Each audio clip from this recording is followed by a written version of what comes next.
como é que pode uma empresa que, por anos, a gente só conhecia por fazer placa de vídeo para rodar videogame, sabe?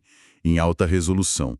E, de repente, essa empresa se torna o epicentro da maior revolução tecnológica do século, a inteligência artificial. Eu estou falando da NVIDIA, claro, que chegou a valer 5 trilhões de dólares. O segredo está todo nos chips, como os da nova linha Blackwell, que estão em servidores no mundo inteiro. E é essa a nossa pauta hoje. Vamos fazer uma análise a fundo do hardware que está movendo a IA, porque a história vai muito, muito além da NVIDIA. Na verdade, o que existe é um verdadeiro campo de batalha, um ecossistema complexo com diferentes tipos de chips, e cada um é tipo uma arma diferente nessa guerra. Quem são os outros generais nesse campo? E que armas eles estão usando? Exato. Olha, a ideia hoje é bem simples. A gente vai abrir a caixa preta dos chips de IA. Tem uma sopa de letrinhas aí, né? GPU, EZIC, NPU, FPGA, e a gente vai entender o que cada uma significa, para que serve e quem está apostando em quê nessa corrida que é, assim, bilionária. É uma exploração do hardware que está literalmente construindo o futuro. Perfeito. Então vamos começar pelo rei do pedaço, o atual dono do trono. A GPU, a tal da unidade de processamento gráfico. O que exatamente faz essa peça, que foi pensada para jogos, ser tão perfeita para IA? Então, a chave é uma única ideia: processamento paralelo. Uma das fontes que a gente analisou usa uma analogia ótima. Pensa para um jogo. Para ele mostrar uma imagem na tela, ele não pode calcular um pixel de cada vez. Seria lento demais. Teria que calcular milhões de pixels ao mesmo tempo. Exatamente. Todos de uma vez. A GPU foi projetada para isso, para fazer milhares de pequenos cálculos simultaneamente. E aí descobriram que treinar uma IA exigia a mesmíssima coisa. E esse momento da descoberta tem até nome, né? O pessoal chama de Big Bang da IA moderna. Foi em 2012 com uma rede neural chamada AlexNet.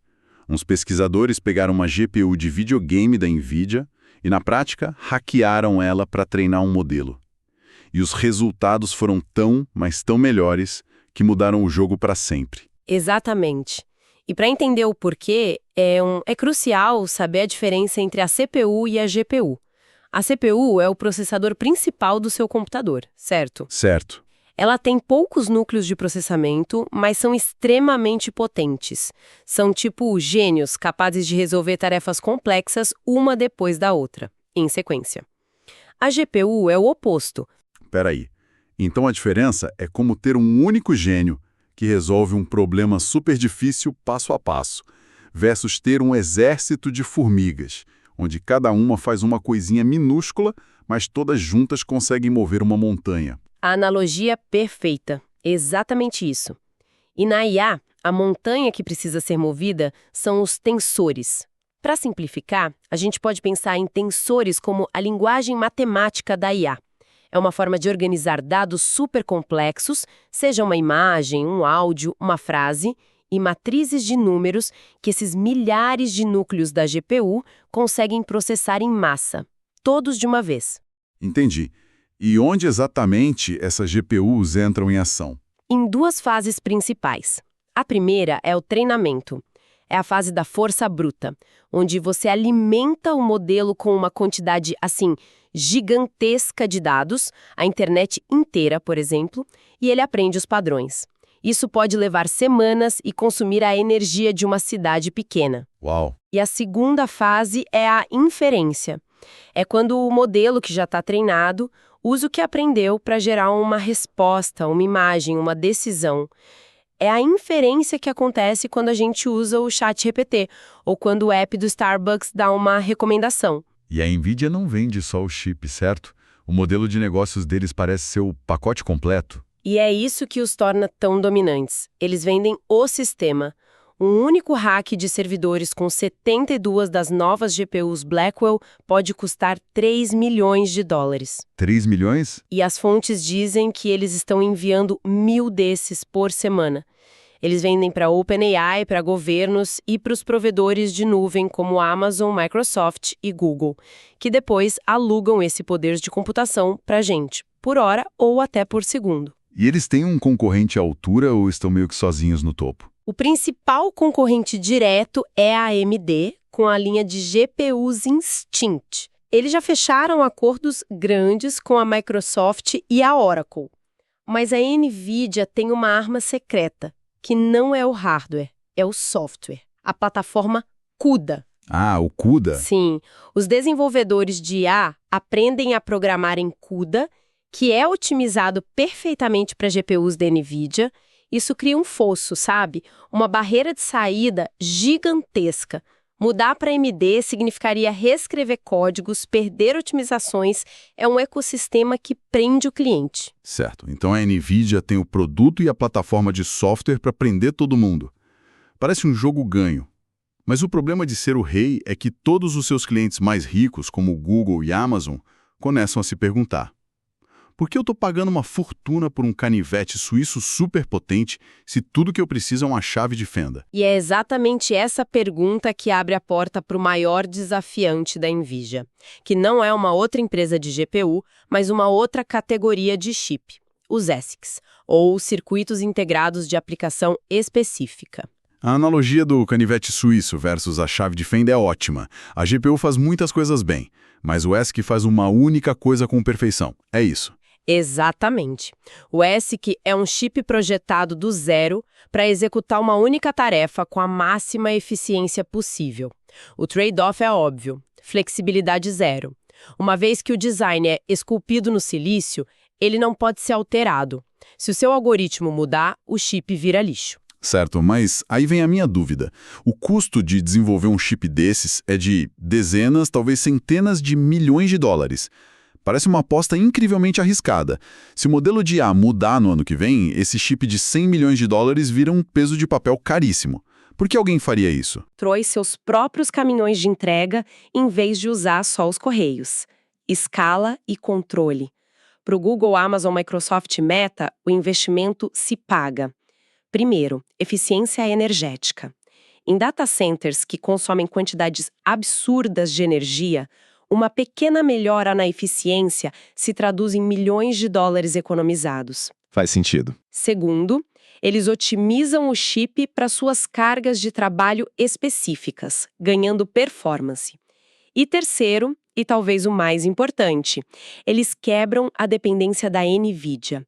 É uma declaração de independência tecnológica. É uma guerra de independência acontecendo dentro dos data centers.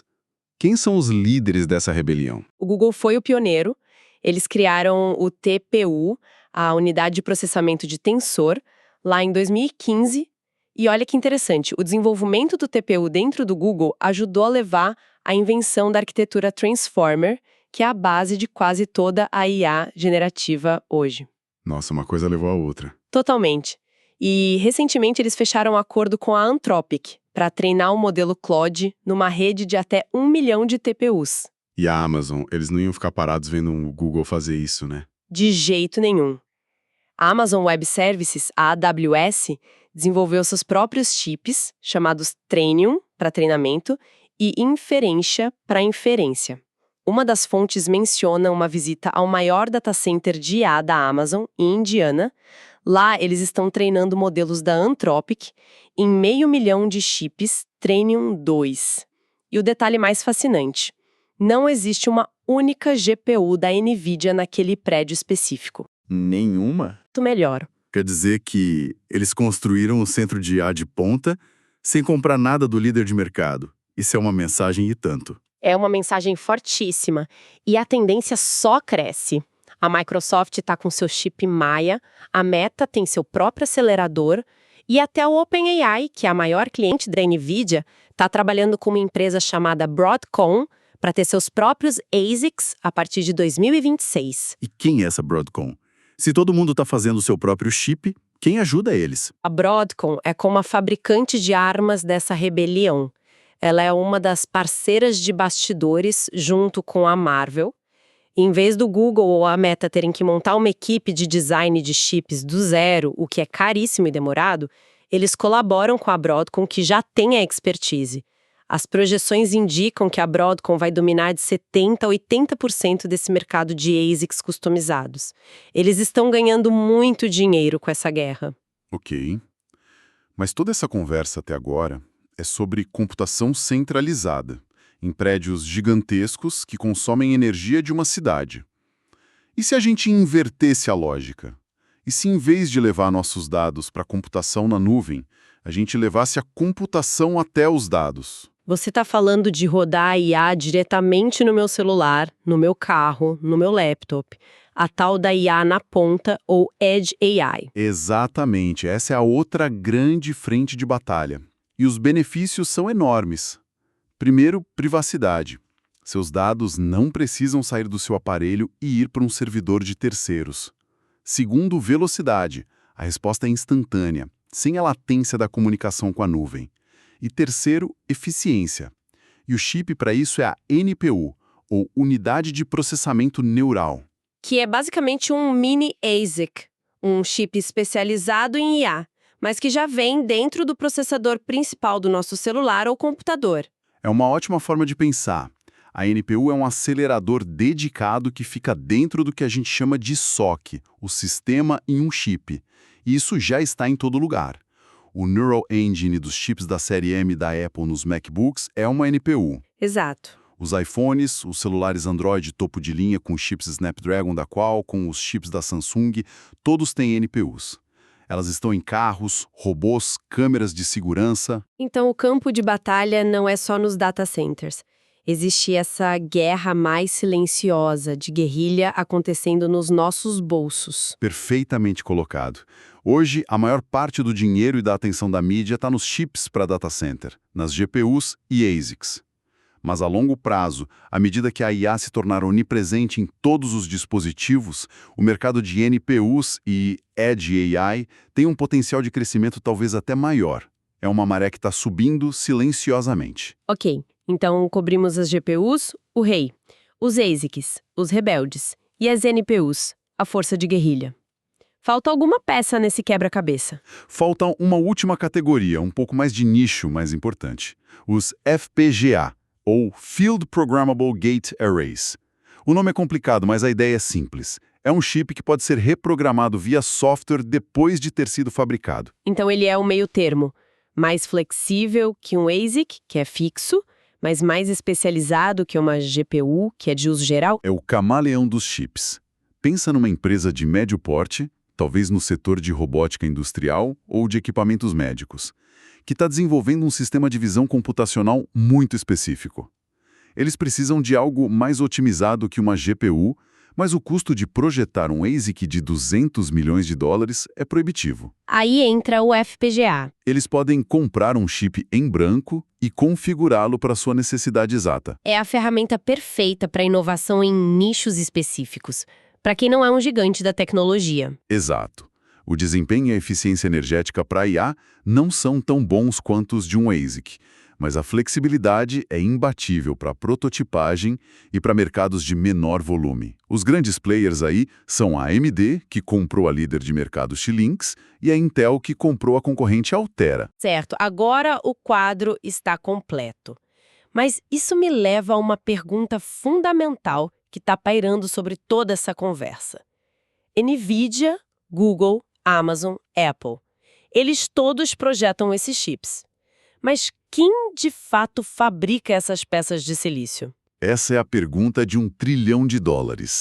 E a resposta para quase todos eles, NVIDIA, AMD, Apple, os ASICs do Google e da Amazon, é uma única empresa, a taiwanesa TSMC, a Taiwan Semiconductor Manufacturing Company. Uma única empresa, numa ilha geopoliticamente muito sensível, fabrica a base de toda a revolução da IA. Isso soa arriscado. É um risco geopolítico imenso, e é exatamente por isso que governos estão agindo.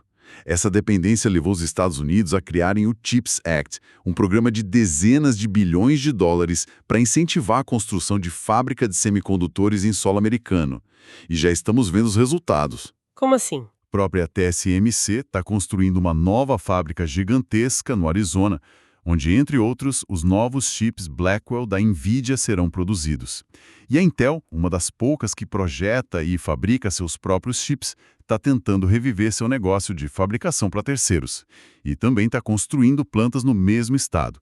De certa forma, a corrida pela IA está forçando o silício a voltar para o Vale do Silício. Ok, vamos tentar juntar tudo isso. Qual é a grande conclusão? O que essa guerra dos chips realmente significa? O que a gente está vendo não é só uma evolução tecnológica, é uma reconfiguração de poder. A NVIDIA construiu um império com uma arma universal, a GPU, reforçada por uma muralha de software, o CUDA. Agora, os outros gigantes estão forjando suas próprias armas específicas, os ASICs. Não apenas para serem mais eficientes, mas para quebrar o monopólio. É uma guerra de independência tecnológica. E enquanto essa guerra de titãs acontece nos data centers, uma outra revolução está acontecendo nos nossos dispositivos com as NPUs, mudando onde e como a IA opera. Exatamente. A disputa não é apenas por velocidade. É uma disputa por eficiência, por custo, por flexibilidade e, acima de tudo, por controle estratégico da tecnologia mais importante do nosso tempo. Fantástico. Para fechar, qual a reflexão final que os nossos materiais nos deixam? A reflexão é provocadora e olha para o próximo gargalo. Já falamos do design dos chips e da fabricação, mas as fontes apontam que o próximo grande limite para o avanço da IA vai ser a energia. Os Estados Unidos, para manter a liderança, enfrentam o que uma fonte chama de risco energético para alimentar todos esses data centers. Com isso, a questão que fica no ar é: à medida que a capacidade computacional da IA cresce exponencialmente, a nossa infraestrutura de energia vai conseguir acompanhar o ritmo? A verdadeira corrida no futuro pode não ser por mais silício, mas por mais watts.